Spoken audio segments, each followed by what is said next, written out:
Hi అండి, welcome back to our channel Padmaja's తెలుగింటి వంటలు.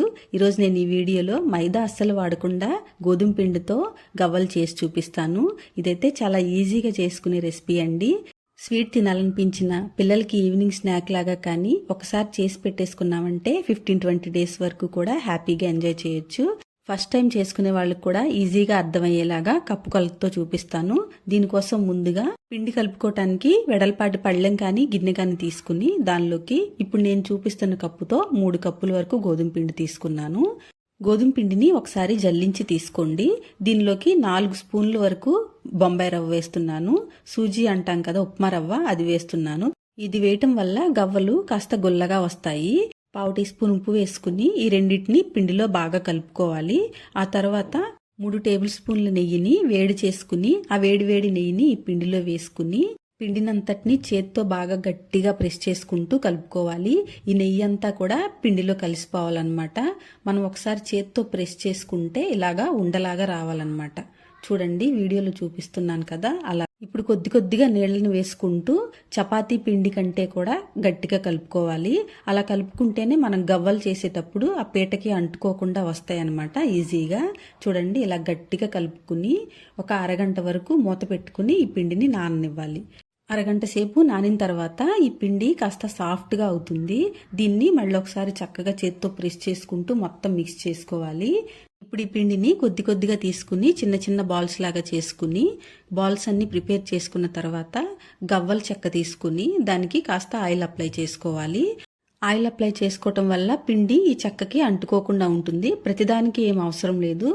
మనకి స్టిక్ అవుతుంది అని అనిపించినప్పుడు కొద్దిగా అప్లై చేసుకోవటమే. ఒక్కొక్క పిండి ముద్దను తీసుకుని పైన బొటన వేలుతో ప్రెస్ చేసుకుంటూ కిందికి రావటమే. మళ్ళీ ఒకసారి చూపిస్తున్నాను చూడండి. ఇలా పైన పెట్టేసుకుని ఇలా ప్రెస్ చేసుకుంటూ రావటమే. చక్కగా ఈవెన్గా ఒకవైపు లావు ఒకవైపు సన్నం అని కాకుండా చక్కగా వస్తాయి. వీటిని ఏమి రౌండ్గా బాల్స్ లాగా ప్రిపేర్ చేయాల్సిన అవసరం లేదు. చేత్తో తీసుకుని గవ్వలపేట మీద ప్రెస్ చేసేసుకుంటే చక్కగా వస్తాయి. వీటిని అన్నిటిని వెడల్పాటి పళ్ళెం మీద వేసుకుని ఆరిపోకుండా ఒక తడి క్లాత్తో క్లోజ్ చేసేసుకోవాలి. ఇప్పుడు బాండి పెట్టుకుని ఆయిల్ వేసుకుని ఆయిల్ బాగా హీట్ అయిన తర్వాత కొద్దిగా గవ్వల్ని ఒక ప్లేట్లోకి తీసుకుని ఆయిల్లో ఇలా వదిలేసుకోవాలి. 1 నిమిషం తర్వాత ఈ గవ్వలన్నీ కూడా చూడండి ఎంత బాగా సపరేట్ అయిపోయాయో.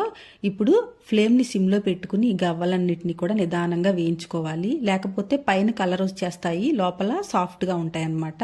క్రిస్పీగా రావాలంటే ఫ్లేమ్ని సిమ్లో పెట్టుకుని నిదానంగా వేయించుకోవాలి. చూడండి, చక్కగా గోల్డెన్ బ్రౌన్ కలర్ వచ్చిన తర్వాత ఆయిల్లోంచి తీసేసి పక్కన పెట్టేయటమే. ఇప్పుడు మరొక బ్యాచ్ వేసుకోవాలి. ఆయిల్కి సరిపడినన్ని గవ్వలను తీసుకుని ఇలా వేసుకోవాలి. గవ్వలు ఒకసారి తీసిన తర్వాత 1 నిమిషం పాటు ఆయిల్ని హై ఫ్లేమ్లో ఉంచి ఇవి వేసిన తర్వాత సిమ్లో పెట్టేసుకోవాలి. అలా అయితేనే గవ్వలు చక్కగా క్రిస్పీగా కాలుతాయండి. ఇవి వేగితే గనక ఆయిల్ నురగరాకుండా ఉంటుంది. చూడండి, మంచి కలర్ వచ్చాయి కదా. ఇలా అన్నిటినీ కూడా వేయించేసుకుని ఒక ప్లేట్లో పెట్టేసుకుందాం. చూడండి, గవ్వలన్నీ కూడా వేగిపోయాయి, చాలా క్రిస్పీగా వచ్చాయండి. బొంబాయి రవ్వ వేయటం వల్ల గుల్లగా కూడా వస్తాయి. చూడండి, లోపల తెలుస్తుంది కదా. ఇప్పుడు పాకం పట్టుకుందాం. ఒక వెడల్పాటి గిన్నెని తీసుకుని దానిలోకి 3 కప్పుల గోధుమ పిండి తీసుకున్నాం కదండి. కప్పుకి అరకప్పు బెల్లం చొప్పున 1.5 కప్పుల వరకు బెల్లం తీసుకుంటున్నాను. ఈ క్వాంటిటీ అయితే చక్కగా గవ్వలన్నిటికీ బెల్లం కోట్ అయ్యి తీపి పర్ఫెక్ట్గా సరిపోతుందండి. ఈ బెల్లంకి ఒక చిన్న టీ గ్లాస్ వరకు నీళ్ళని వేసుకుని ఇది కరిగిన తర్వాత ఒకసారి వడపోసేసుకుని మళ్ళీ అదే గిన్నెలోకి కరగపెట్టుకున్న బెల్లం నీళ్ళని వేసుకుని పాకం పట్టుకోవాలి. ఈ పాకంలోకి 3 దంచి పెట్టుకున్న యాలకులను వేసుకుని బాగా మరగనివ్వాలి.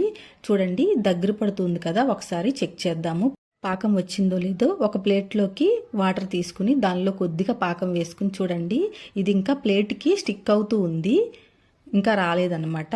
ఇంకా 1 నిమిషం పాటు చూద్దాము. ఇప్పుడు ఇంకా దగ్గర పడింది కదా, ఒకసారి చెక్ చేద్దాము. కొద్దిగా పాకాన్ని ఈ నీళ్ళల్లో వేసుకుని పాకం అనేది ప్లేట్కి అంటుకోకుండా చేతికి వచ్చేయాలి.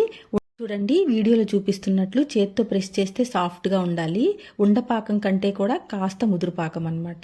వీడియోలో చూపించినట్లు వస్తే సరిపోతుంది.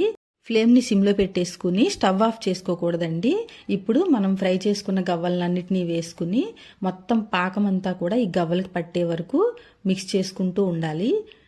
స్టవ్ ఆఫ్ చేసేస్తే పాకం అంతా కూడా చిక్కబడిపోతుంది, ఈ గవ్వలకి కోట్ అవ్వదు. అందుకని సిమ్లో పెట్టేసుకుని మొత్తం అంతా ఇలా మిక్స్ చేసేసుకుని అప్పుడు స్టవ్ ఆఫ్ చేసుకుని పక్కన పెట్టేసుకుని వీటినన్నిటిని మిక్స్ చేసుకోవాలి. మరీ ఎక్కువగా కూడా కలపకూడదండి, ఈ బెల్లం అనేది ఉండలుండలుగా వచ్చేస్తుంది అనమాట. అందుకని చూడండి, కాస్త చల్లారిన తర్వాత ఇవన్నీ కూడా ఇలాగా విడివిడిగా వచ్చేస్తాయి.